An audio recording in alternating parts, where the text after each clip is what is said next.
Laissez-moi vous saluer ce soir au nom du Seigneur. Cette prédication que nous venons d'entendre, elle est tellement importante. Quand je l'avais entendue, je l'avais résumé en une pensée. Nous ne vivons pas d'après ce que nous voyons. Nous ne vivons pas d'après ce que nous entendons. Nous ne vivons pas d'après ce que nous sentons. Mais nous vivons d'après ce que nous croyons. Le sixième sens. Bien-aimés frères, quand nous entendons ces témoignages qui sont passés là, j'ai vu Dieu sortir de l'histoire, agir dans le ministère de William Branham, comme il l'a fait autrefois, au plus des cas désespérés,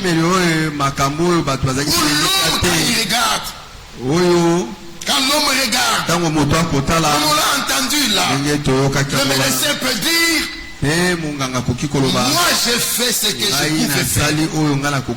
Vous êtes libre. Si vous voulez consulter un spécialiste, vous pouvez le faire. Mais je pense qu'à mon niveau, les choses se sont arrêtées. Oui, à son niveau, les choses se sont arrêtées. Mais au niveau de Dieu,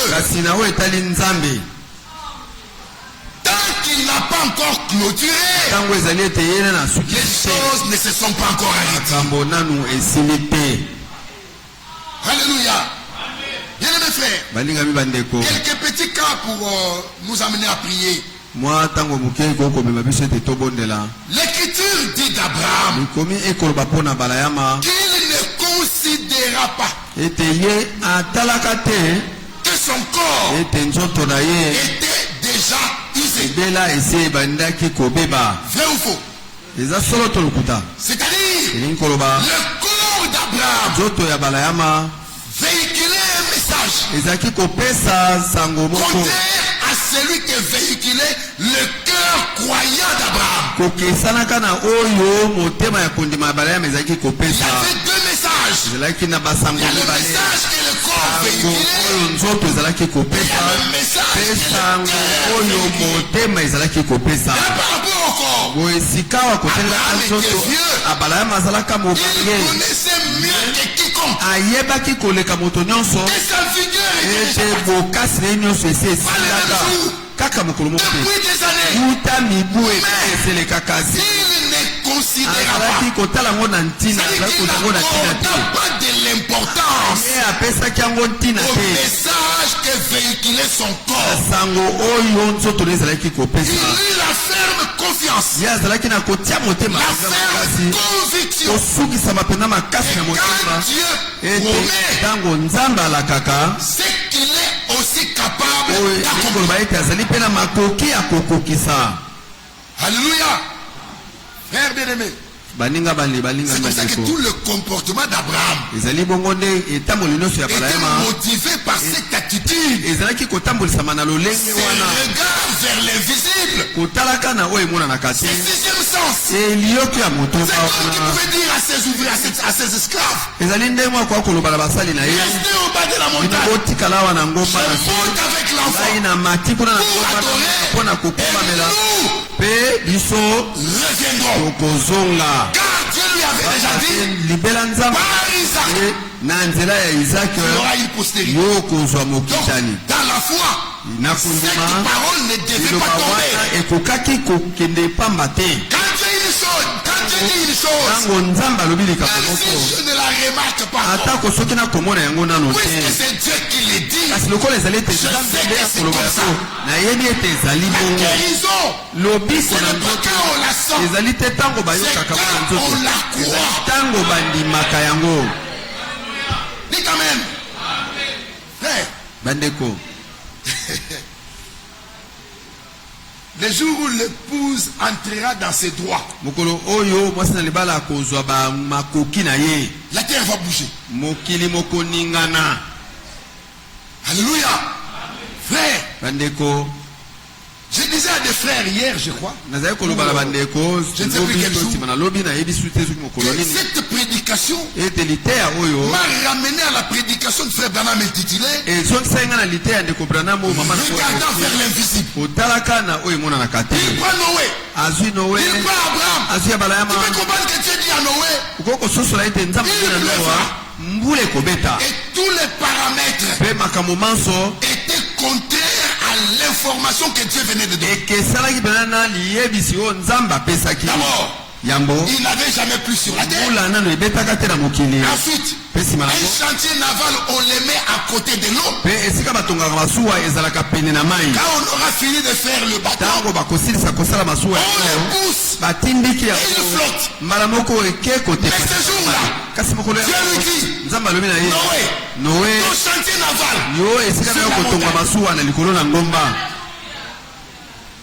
alors les moqueurs se disent, dis-moi, comment est-ce que les bateaux qui seraient là, ça ce n'était pas le problème de Noé. Notre guérison n'est pas notre problème. Notre guérison, c'est par les meurtrissures de Jésus-Christ. Oh, bien-aimés frères et sœurs, regardez une écriture dans Jean 11. Dieu est réel. Oui, devant la tombe de Lazare. Regardez un détail. Verset 42. Pour moi, je savais que tu m'exauces toujours. Mais j'ai parlé à cause de la foule qui m'entoure, afin qu'ils croient que c'est toi qui m'as envoyé. Vous êtes avec moi? Et il a dit cela. Il cria d'une voix forte. Lazare sort. Lazare bima. Zach, rentrons dans le contexte. S'il avait dit mort sort. C'est tout le cimetière qui allait sortir. Mais ce n'était pas pour tout le cimetière. C'était pour Lazare. Ce soir c'est pour toi. Est-ce que tu le crois? Lazare sort. Écoutez. Et les morts sortis. Les pieds et les mains liés de bandes. Et le visage enveloppé d'un linge. Ça m'a fait surtout de joie. Les pieds et les bras liés par des bandes. Donc, ce monsieur ne peut pas marcher. Il ne peut pas marcher. Les pieds et les mains liés par les bandes. Même les yeux enveloppés. Mais quand Jésus dit, Lazare sort. La Bible dit, le mort sorti. Cette parole a été capable. Qui était dans les capacités de marcher. Et de laisser sortir de la tombe. C'est à l'extérieur de la tombe. Et Jésus a dit, déliez-les et laissez-les aller. On ne l'a pas délié à l'intérieur.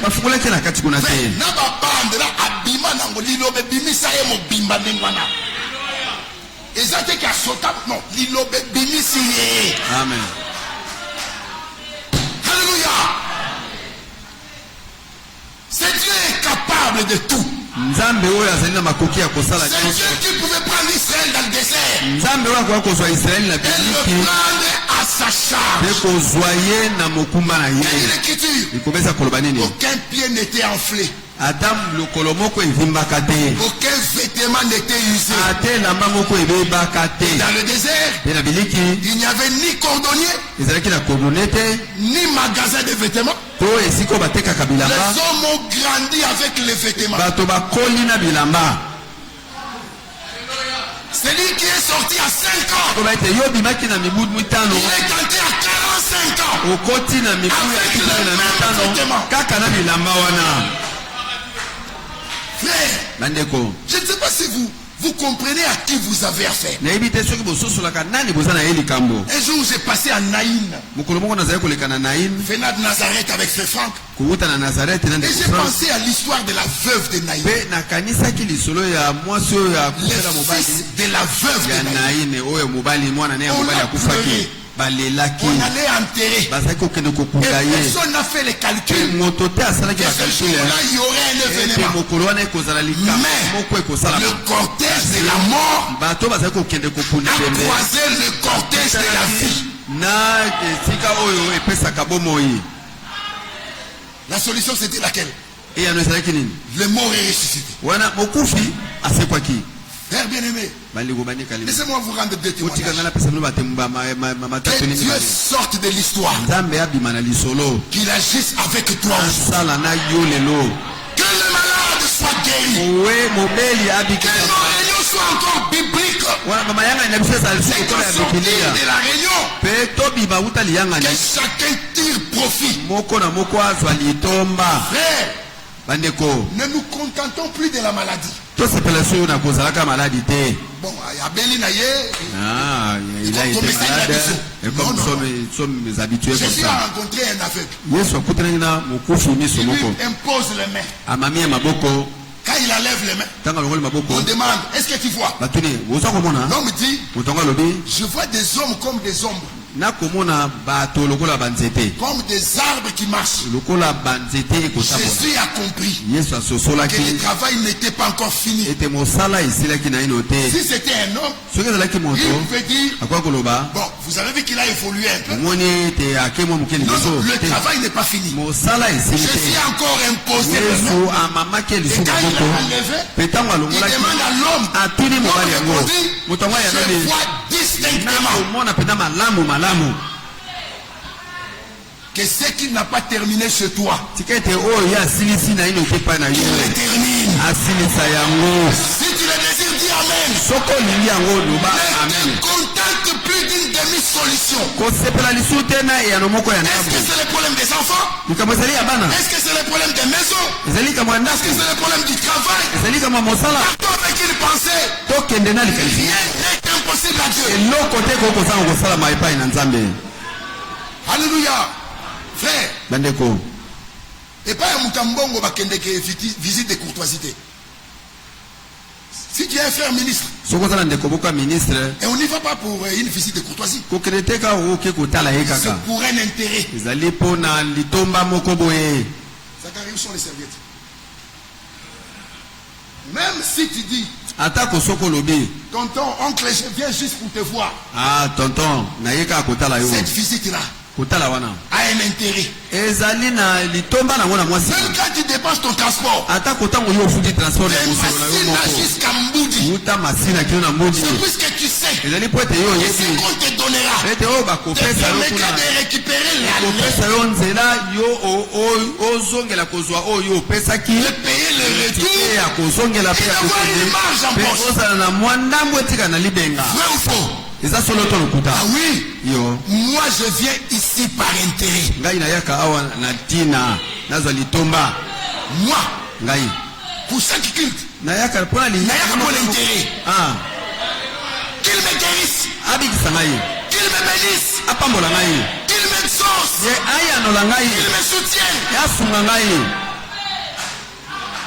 Et que j'expérimente ce qui est dit. Je suis dans la joie.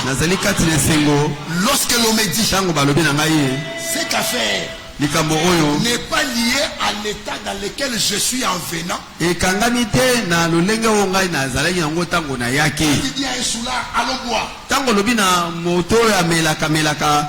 Il n'est pas content de l'état dans lequel il est en allant boire. Il est content puisqu'il s'imagine l'état dans lequel il sera après la boisson. C'est ça la pensée. Lorsque l'on me dit, allons à la maison du Seigneur, ce n'est pas l'état dans lequel je suis. Non, ma joie est liée à l'état dans lequel je serai après avoir prédication comme celle-ci, le 6e sens. Soyez forts. Je vous ai parlé des témoignages. Le premier rapidement. Je vais prêcher à Kamina. Chez le frère Baka. Je prêche dimanche. Je prêche lundi. Je prêche mardi. Je prêche mercredi. Et je devais prendre le train jeudi. Mon frère Johnny le sait. Le train diamant passé une fois la semaine. Le train diamant. Mais qu'est-ce qui s'est passé? Le jeudi, le mercredi après culte. Avant de libérer l'église. Avant que les gens ne partent. Frère Baka dit. Église. Nous sommes enclavés ici. Nous ne sommes pas beaucoup visités. Nous avons écouté la parole avec le frère Nazer. Mais nous voulons encore écouter la parole demain. Nous allons prier pour que le train connaisse un retard. J'ai dit frère Baka ne fait pas ça. Ils ne sont pas si nombreux que vous. Demandez à frère Johnny. Et ils ont prié. Seigneur, nous voulons écouter la parole. Permets que les trains connaissent un retard. Au nom de Jésus-Christ. Amen. Alors l'église rentre dans la paix du Seigneur. Nous nous retrouvons demain à 16h30 pour écouter la prédication par le frère Nazer. Frère, on rentre à la maison. À 12h. Comme prévu. Le train arrive à la gare de Kamina. Comme prévu. Moi j'ai pris soin de ne faire aucun bagage. Je savais déjà que c'est faire. On va seulement voir comment Dieu agit. 12h. Le train arrive en gare. Et puis après, il y a un communiqué. On dit que dans la locomotive, il n'y a pas assez de lubrifiant. Nous allons attendre le lubrifiant qui viendra de Luena. En attendant, nous dormons à la gare de Kamina. Des centaines de gens qui sont venus de Lubumbashi. Ils étaient obligés de dormir à la gare de Kamina. Sans eau, sans électricité, sans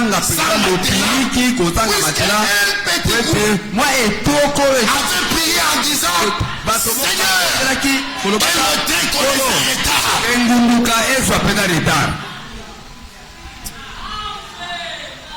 Et on a tenu le culte. C'était le plus meilleur culte. Et à la fin, le frère me dit maintenant tu peux voyager. Vendredi, je suis parti. Dieu est Dieu. Dieu est Dieu. D'accord, amen. J'ai eu un souci de travail. Tous les frères qui me sont proches le savent. On m'avait révoqué injustement. Nous étions à 11 dans l'affaire. Nous étions à 11. On a voulu nous imputer un détournement. Et j'ai dit aux collègues, restez tranquilles. Ça va secouer. Mais, vous voyez ces murs, ils appartiennent à l'État. Mais à l'intérieur, il y a des hommes qui sont gérés au ciel. Pour ces hommes-là, Dieu a dit, celui qui vous touche, est-ce que vous le croyez? Celui qui vous touche, touche à la prunelle de mon œil. Frère, 5 ans à la maison. Salaire bloqué. Bloqué 5 ans.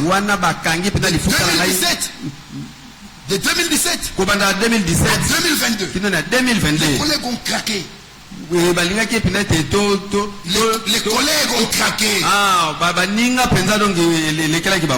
Alors, je leur ai dit, pour terminer, si vous voulez vous décourager, regardez-moi. Je suis dans le même problème que vous. Mais Dieu agira de manière à ce que la gloire ne revienne qu'à lui seul. On a fini des recours. Pas de solution. Jusqu'à ce que les documents arrivent chez le chef de l'État. Félix a pessi le travail. Celui qui était là, il s'est entêté. On l'a chassé. Celui qui arrive, il s'entête, on le chasse. Le troisième, il s'entête, on le chasse. Et dans l'entretemps, il y en a qui étaient dans le complot, qui sont morts. Parmi lesquels une femme qui était sur Bosenge ou le collègue, je ne sais plus. Syndicaliste. Elle s'est fait corrompre pour signer des documents. Kanyaka pote acha linzaka na mokanda moko eko sala ete biso to longa mosala na baki na baninga nanga na baninga na ye. Il y a une conviction dans le cœur que cette femme va mourir. Nzamba tsenga konimisa mona motema ete moi elle était de l'UNTC. Elle était de l'UNTC. Ya zaki ya UNTC. Et elle est morte. Pe ya kufaki. Et vous savez ce qui s'est passé? Mais boyebe salamaki. Le premier est parti. Le deuxième est parti. Le troisième est parti. Le chef de l'État ordonne. Cherchez même un retraité. On n'a jamais vu ça. Un directeur qui est parti en retraite pour venir assumer l'intérim du poste de directeur général. C'est vieux qui mettait poche. Mobange wana azalaki pena moto nanga ni retraite depuis 6 ans et demi. Bela mibu moto ba sala kalisu mosala te. Ba kina ko soye wuta ko pema na ye. Ba pesi azwa tango wana mosala. Ya sala kanga ba sante de balé. La plus grande décision qu'il a prise. Mo kana monene pena oya faki. Azali ko soki sabiso na mosala. Personne ne s'y attendait. Moto moko te azali ko bisela ni chapo yako. Na lobaki pa bani. Il y a un Dieu aussi. Na nzambe moko na likolo.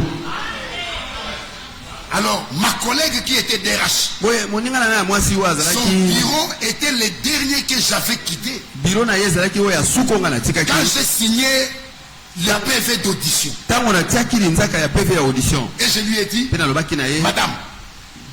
Madame, ne vous posez pas de questions. Comment ça va se terminer? Moi je vous dis, moi Nazaire, ça va se terminer. Mais posez-vous des questions. Comment on va se regarder après? Et je ne savais pas qu'après la DRH, on l'a envoyé à l'audit comme directeur de l'audit. Et quand on me charge d'une fonction, on me demande de faire la remise et reprise avec le directeur d'audit. Donc